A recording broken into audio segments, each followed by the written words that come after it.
وَإِذْ أَخَذْنَا مِيثَاقَكُمْ وَرَفَعْنَا فَوْقَكُمُ الطُّورَ، یاد کرو وہ وقت جب ہم نے تم سے پکا عہد لیا۔ بنی اسرائیل مدینہ میں بھی آباد تھے اور مدینہ کے آس پاس بھی۔ جب قرآن اتر رہا تھا تو اس میں صرف اہل ایمان کے لیے ہی نہیں، اہل کتاب کے لیے بھی یاد دہانی تھی۔ اور جتنی بار ان کا ذکر آتا ہے وہاں پر آپ دیکھتے ہیں کہ اذ کا لفظ آتا ہے، یاد کرو وہ وقت۔ تو کس کو یاد دہانی کرائی جا رہی ہے؟ اس وقت کے بنی اسرائیل کو اور اس کے بعد کے لوگوں کو بھی، کہ اپنی تاریخ کو دیکھو، اس وقت کو یاد کرو۔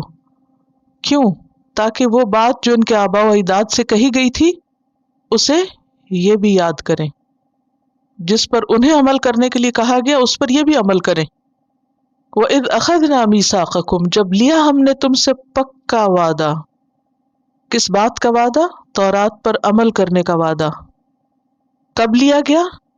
جب ان کے اندر عمل کی کمزوری آ گئی، جب انہوں نے اللہ کی کتاب سے غفلت برتنا شروع کی، جب اللہ کی آیات کو اپنی پیٹھ پیچھے ڈال دیا۔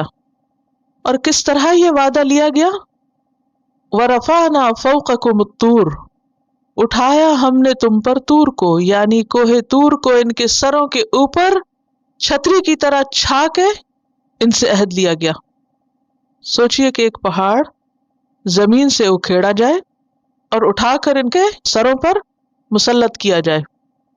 سورۃ الاعراف 171 میں آتا ہے وَإِذْ نَتَقْنَا الْجَبَلَ فَوْقَهُمْ كَأَنَّهُ ظُلَّةٌ، اور جب ہم نے ان کے اوپر پہاڑ اٹھا کر چھتری کی طرح چھا دیا، ظلہ یعنی پورا سائبان جیسے ایک ہوتا نا، جیسے آپ سمجھے کہ چھت کی طرح لیکن بغیر دیواروں کے۔ امیجن کرے تھوڑی دیر کے لیے کہ آپ کسی میدان میں کھڑے ہیں اور یکا یک ایک پہاڑ اپنی جگہ سے اٹھتا ہے اور آپ کے سر پہ آ کے معلق ہو جاتا ہے۔ اس وقت کہا گیا خذوا ما آتیناکم بقوۃ، پکڑ لو، لے لو جو بھی ہم نے تم کو دیا ہے، تورات میں سے جو بھی تمہارے پاس ہے اسے قوت یعنی مضبوطی سے پکڑو۔ مضبوطی سے پکڑنے سے مراد صرف ہاتھوں کے ساتھ مضبوط زور سے پکڑنا نہیں کہ پوری طاقت لگا کے کسی چیز کو پکڑ لیا جائے۔ کتاب حصی طور پر بھی احتیاط کے ساتھ مضبوطی کے ساتھ پکڑی جاتی ہے اور اس کے ساتھ ساتھ مانوی طور پر بھی، عملی طور پر بھی، اور یہاں اسی کی طرف اشارہ ہے۔ یعنی اس کے اندر جو احکامات ہے، جو کچھ اس میں کہا گیا ہے اس کو پوری طرح لے لو، اس کے احکام کے معاملے میں غفلت نہ برتو، سستی نہ برتو، اس کو چھوڑ نہ دو، اس کو بھلا نہ دو، ایک طرف نہ رکھ دو، طاقوں میں نہ سجا دو۔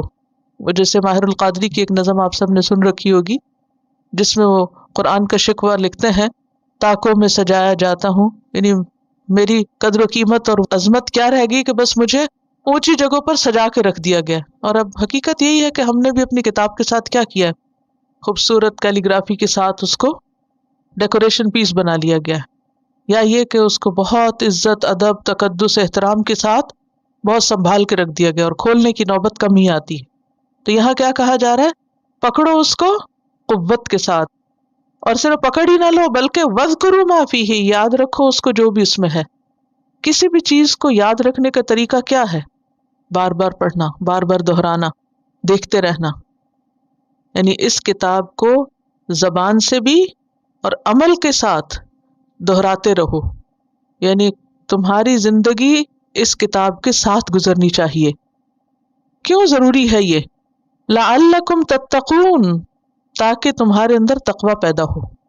پیچھے آپ پڑھ چکے ہیں کہ جب تمام انسانوں کو اللہ کی عبادت کا حکم دیا گیا، یا ایھا الناس اعبدوا ربکم، اے لوگو اپنے رب کی عبادت کرو، تو وجہ کیا بتائے گی کہ عبادت کیوں کرو؟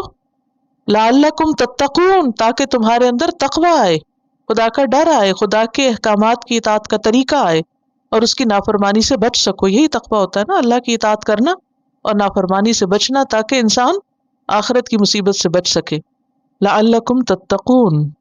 اسی طرح قرآن مجید میں جہاں روزوں کی فرضیت کا ذکر آتا ہے، یا ایھا الذین آمنوا کتب علیکم الصیام کما کتب علی الذین من قبلکم لعلکم تتقون، تو عبادت کا مقصود کیا ہے؟ تقوی پیدا ہو۔ اس آیت سے کئی ایک باتیں ہمیں پتہ چلتی ہیں۔ نمبر ایک یہ کہ اس میں بنی اسرائیل سے پکا وعدہ لیا گیا کتاب کو پڑھنے کا اور اس پر عمل کرنے کا۔ نمبر دو کہ وہ وعدہ محض زبانی وعدہ نہیں تھا بلکہ عملی طور پر پہاڑ کو ان کے سر پہ مسلط کر کے وعدہ لیا گیا کہ مانتے ہو کہ نہیں، ورنہ یہ پہاڑ تمہارے سروں پہ گرے گا آ کے۔ یہاں یہ بات بھی پتہ چلتی ہے کہ اللہ سبحانہ تعالی ہر چیز پر قادر ہے۔ وہ چاہے تو ایک کن کہہ کے پہاڑ کو اٹھا دے اور لوگوں کے سر پہ کھڑا کر دے اور بغیر کسی سہارے کے اس کو کھڑا رکھے، ٹکائے رکھے۔ سمجھانا تو ضروری ہے۔ مثلاً آپ اپنے بچے کو کہتے ہیں کہ یہ کام کرو، اگر وہ نہیں کرتا تو آپ آنکھیں نکال کے کہتے ہیں یا کان پکڑ کے کہتے ہیں یہ کچھ، تو کیا نہیں کہنا چاہیے؟ کہنا چاہیے، تاکہ بڑے ہو کے وہ یہ نہ کہے کہ آپ نے مجھے کیوں نہیں سمجھایا، آپ مجھے سمجھاتے تو اللہ تعالیٰ تو حجت تمام کر رہے ہیں کہ کوئی یہ نہ کہے کہ ہمیں بتایا نہیں گیا۔ بعض اوقات کسی کو صرف الفاظ اثر کر جاتے ہیں اور بعض لوگوں کو الفاظ کے ساتھ سختی بھی چاہیے ہوتی ہے۔ یہ جو لوگ کہتے ہیں نا کہ لا اکراہ فی الدین، دین میں کوئی جبر نہیں، ٹھیک ہے، جب تک آپ مسلمان نہیں تو آپ پہ جبر نہیں، جب آپ مسلمان ہو گئے تو پھر کیا ہے؟ جبر ہے۔ ماں باپ کا کیا فرض ہے کہ اگر بچے نماز نہ پڑھیں تو کیا کریں؟ چھوڑ دیں؟ کیا حکم ہے؟ 10 سال کا بچہ ہو جائے تو پھر مار کے بھی پڑھاؤ۔ اب کوئی کہے ایسی نماز کا کیا فائدہ جو مار کے پڑھائی جائے، کیونکہ ابھی اس کی عقل اتنی میچور نہیں کہ وہ اپنے نفع نقصان کو سمجھ سکے، ابھی اس کو نصیحت کے ساتھ مار کی بھی ضرورت ہے، حتیٰ کہ وہ عقل کی پختگی کی عمر کو پہنچ جائے پھر خود فیصلہ کر لے کہ اسے کچھ کرنا ہے یا نہیں، پھر وہ اللہ کے ہاں جواب دے۔ جب تک وہ چھوٹا ہے تو بنی اسرائیل بھی ابھی اتنے میچور نہیں ہوئے تھے، تو ان کو صرف زبان سے نہیں بلکہ عملی طور پر ڈانٹ کے اور ایک پہاڑ سر پہ مسلط کر کے سمجھایا جا رہا ہے کہ لے لو اس کتاب کو مضبوطی سے۔ اس آیت سے یہ بات پتہ چلتی ہے کہ یہ بات صرف بنی اسرائیل کے لیے کہ عام حکم ہمارے لیے بھی ہے، ہمیں بھی اس سے نصیحت پکڑنی چاہیے کہ اللہ سبحانہ تعالیٰ نے جو کتاب ہمیں دی ہے وہ پکڑنے کے لیے ہے اور مضبوطی سے پکڑنے کے لیے، یہ نہیں کہ انسان دل چاہے تو پڑھ لے، نہیں دل چاہتا تو نہ پڑھے، نہیں۔ وَاذْكُرُوا مَا فِيهِ، اسے پڑھتے رہو، اس کی تلاوت کرتے رہو۔ کچھ لوگ کہتے ہیں کیا فائدہ تلاوت کا؟ آپ کو نہیں پتا ہر وقت کیا ہمارے دل کا حال ایک ہی ہوتا ہے؟ نہیں ہوتا، دل الٹ پلٹ ہوتا رہتا ہے۔ وہی آیتیں آپ ایک دفعہ پڑھتے ہیں آپ کو سمجھ ہی نہیں آتی، دوسری دفعہ وہی پڑھتے ہیں تو آپ رونے لگ جاتے ہیں، تیسری دفعہ پڑھتے ہیں پھر آپ اوپر سے گزر جاتے ہیں، چوتھی دفعہ کچھ اور حال ہوتا ہے۔ تو جس طرح روز انسان کو غذا کی ضرورت ہوتی ہے، آکسیجن کی ضرورت ہوتی ہے، اسی طرح کتاب کی اور ذکر جو ہوتا ہے نا تکرار کے لیے بھی، تو بار بار کرو، بار بار کرو۔ وَاذْكُرُوا مَا فِيهِ، پڑھو بھی اور اس کو سمجھو بھی اور اس پر عمل بھی کرتے رہو۔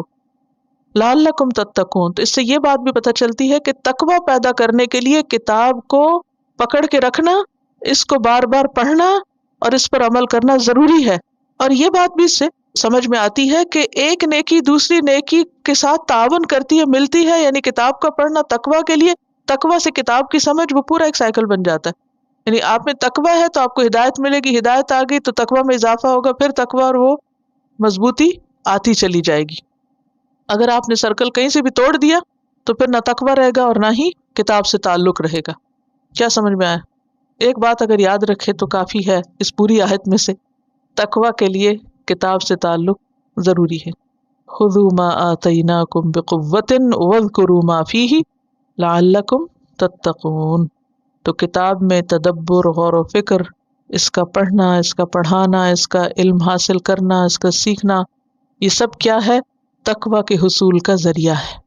وَإِذْ أَخَذْنَا مِيثَاقَكُمْ وَرَفَعْنَا فَوْقَكُمُ الطُّورَ خُذُوا مَا آتَيْنَاكُمْ بِقُوَّةٍ وَاذْكُرُوا مَا فِيهِ لَعَلَّكُمْ تَتَّقُونَ